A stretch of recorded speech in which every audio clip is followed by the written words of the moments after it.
With all the news about the world's overpopulation in recent years, the idea of a ghost town just sounds silly. There are, in fact, quite a few ghost towns that still stand in an eerie silence across the globe today. Many of them once served as economic centers for the region until they were either abandoned for better prospects or ravaged by war and disease. Join us as we have a look at some of the creepiest ghost towns from around the world.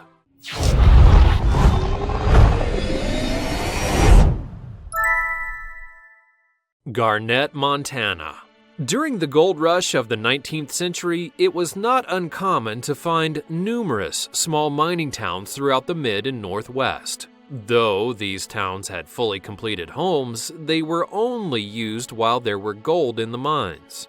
Once the mines had run dry, the people of the town had to move on to different parts of the country in order to search for fortune and find a different way to make a living. The era of manifest destiny left many ghost towns in its wake as the pursuit of gold necessitated a nomadic lifestyle. One of the more popular ghost towns, Garnet, Montana.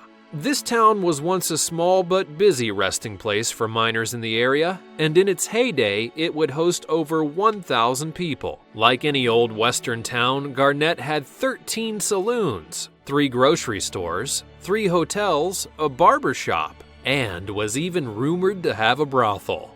Despite having all the bones of a growing city, Garnet's success was short-lived. Just about 20 years after the town's peak, the gold dried up, and a fire destroyed part of the town. With no gold left in the area, the settlers just felt no need to rebuild what they had lost, so they simply moved on to the next hotspot. But for some reason, they all would leave in a mysterious hurry. Almost none of them bothered to take any of their belongings, which included furniture, textiles, and dishes. These days, if you were to walk through the abandoned and dilapidated city, you would still find plates on dinner tables and clothing in the closets. Visitors of the town report that even in the 1940s, some of the saloons still had bottles of liquor on the shelves, and in recent years, it's become somewhat of a tourist attraction. Virginia City, Montana. Another ghost town in Montana? It's almost as if there's nothing interesting in that state at all. Virginia City, Montana is actually one of the most famous ghost towns in the United States, and much like the town of Garnet, Virginia City was established in the 1860s when manifest destiny and the gold rush were at their peak. Another similarity that the two failed towns share is that they were virtually abandoned once the settlers realized that the supply of gold in the area was limited.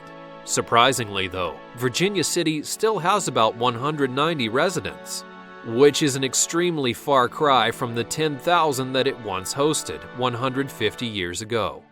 The city seems as though it's been frozen in time, partially due to the fact that it was marked as a historic landmark in the 1950s. As you walk through the town, you're going to see the city exactly how it was during the late 19th century. All of the original storefronts still intact, as well as many of the residential buildings with the exceptions of the ones that are still in use. Even though the town had a fairly short lifespan, it has quite a long history. Famous prospector John Bozeman founded the town and lived in Virginia City during the gold rush. Jack Slade, who famously co-founded the Pony Express, was lynched in this town. While Slade was not buried there, it's been rumored that if you walk through the cemetery where many of the locals have been buried, you're sometimes going to meet a strange man who seems to be out of place and out of time. He won't say anything to you, but he'll just simply stroll along through the misty grounds. Pripyat, Ukraine. One of the more eerie ghost towns in the world is in Ukraine. Famously known for the disastrous Chernobyl incident, Pripyat became an uninhabitable ghost town and an internationally iconic city within a few weeks of the disaster. It was April 26 of 1986 when there was a critical malfunction at the Chernobyl nuclear power plant right on the outskirts of Pripyat.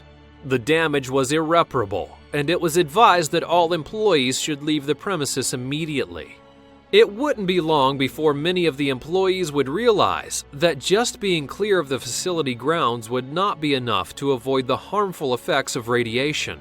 The local government soon warned all of its citizens to leave, and many had nowhere to go, so they decided not to evacuate their homes. With the exception of the few people who stayed, the city would be mostly abandoned immediately. It's estimated that Pripyat will not be inhabitable for another 20,000 years at the minimum, all because of harmful radiation levels. Nowadays, the city still frequently is visited by scientists, but some parts have been open to tourists. Now, you might just be wondering why anyone would want to visit this cancerous hotbed of Eastern Europe. Well, there is a not-so-small faction of people out there that believe there are humanoid mutations that hide within the ruins of the city. After reports surfaced that there were some physical and genetic mutations found in the local flora and fauna, many people began to wonder if these mutations had spread to the human population. While there are reports of birth defects in the surrounding area, scientists have made it absolutely clear that no human could actually live very long with such ailments. This doesn't deter the hopeful ghost and monster hunters of the world, though, and many people still roam the grounds late at night, hoping to find one of these underground mutants, even though no evidence has proven of their existence.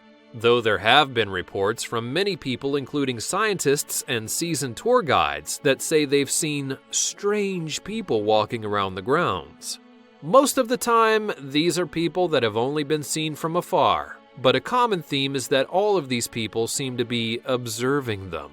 And it's reported that these people don't really seem to have blatant physical deformities, but they do stand and move in an unsettling manner. Some of them have said they still see Russian and Ukrainian soldiers coming and going at all hours of the night, leading them to believe that they are hunting for someone or something. In 2012, many of the conspiracy theories were depicted in the movie Chernobyl Diaries, the biggest critical failure since the Chernobyl disaster itself. Cahawa, Alabama. Now, is that a ghost or a member of the KKK? In Cahawa, Alabama, it really could be both. This small town served once as Alabama's state capital when the territory was settled in the early 19th century. But it seems as though the descendants and the ancestors of this town once had something very, very dark in common. They failed to use their brains. Due to the town's location near the river, the area was prone to flooding, and it often left the area in ruin and susceptible to waterborne diseases. Mosquitoes spread fever that often ravaged half of its population during the worst of times. Some parts of the year, the city was more swamp than city, and such early failures in planning would lead the Alabama state government to move the capital to Tuscaloosa less than 6 years later. It wouldn't be long before Cahawa reinvented itself as a port city for the cotton trade, and this conversion would bring economic success to the area until the Civil War. Because of the war, the cotton warehouse was turned into a jail, and the metal from the railroad was stripped to make weaponry, thus bringing the downfall of Cahawa, Alabama. The city would then become an overrun prison town housing nearly 3,000 men at its peak, and once the war was over, the 2,300 prisoners on site were to be shipped back to their homes via the Sultana steamboat. Just a short time after departing up the Mississippi, the vessel exploded, killing over 2,000 of the men on board. Since then, it's said that the spirits of the fallen haunt the woods surrounding the town, as well as the cotton warehouse where they were held captive. The city would be eventually registered as an archaeological site and is now open to tourism during the day. The operation hours don't stop ghost hunters, though, from camping out in the nearby woods, all in hopes of having a supernatural encounter. Glen, Texas.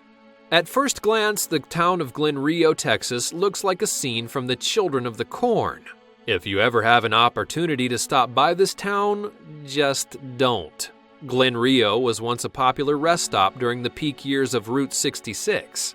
But the town began to fall into disrepair once the nearby Route 40 road bypassed the city, quickly finding itself without use. The community was small, consisting of only a gas station, a motel, a cafe, a hardware store, a grocery store, and a few houses. And over the years, the businesses would begin to disappear one by one, and the state eventually stopped paving the 2-lane road that ran down the middle of the small town. Eventually, all that would be left was the post office that was solely there to serve the remaining 2 residents. Soon, the post office moved away, and the residents would follow. Today, the town is still intact with all of its buildings, but trapped in time, soulless, dusty facades. A cafe with dishes still in the bins, as if employees just walked away from their shifts. The town is all but forgotten, being eulogized in the popular Disney Pixar film Cars. The town of Radiator Springs is actually based on Glen Rio.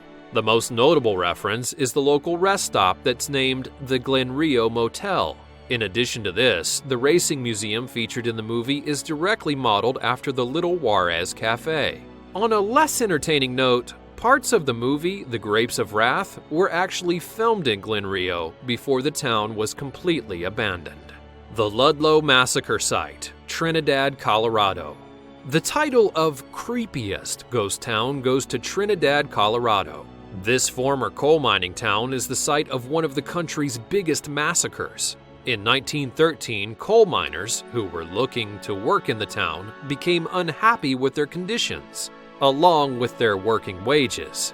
In retaliation, they would go on strike and move to the outskirts of the city, building a makeshift community until the government agreed to their demands.